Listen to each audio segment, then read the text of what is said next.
hapon mga idol. So karon mga ka-idol kay kuhaon natin ni atong kapayas mga ka-idol. Bugtong mga ka-idol. So dara mga ka-idol, no? Dara akong kapayas mga ka-idol. Amo gini siyang tinanom mga ka-idol, usa ra pi bunga mga ka-idol. Oh, na. Napagid sa kuan mga ka-idol. Oh, ora iyang kuan tumoy dito mga ka-idol, layo ra kayo. So tuara sa kuan.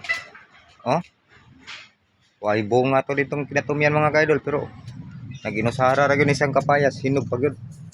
So ato na ning kuhaon mga ka-idol kay kuan naman ni anang hinog na. So ipon lang ko ni mga ka-idol kay kuan naman ni natanang na mga ka-idol, yelo-yelo na ba.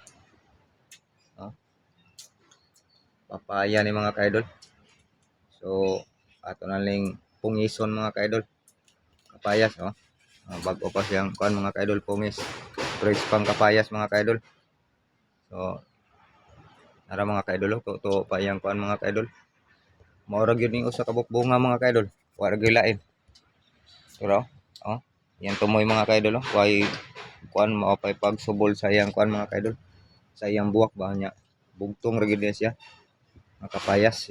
So daghan kay salamat sa inyo mga ka-idol ug maayong hapon sa tanan mga ka-idol. Thank you.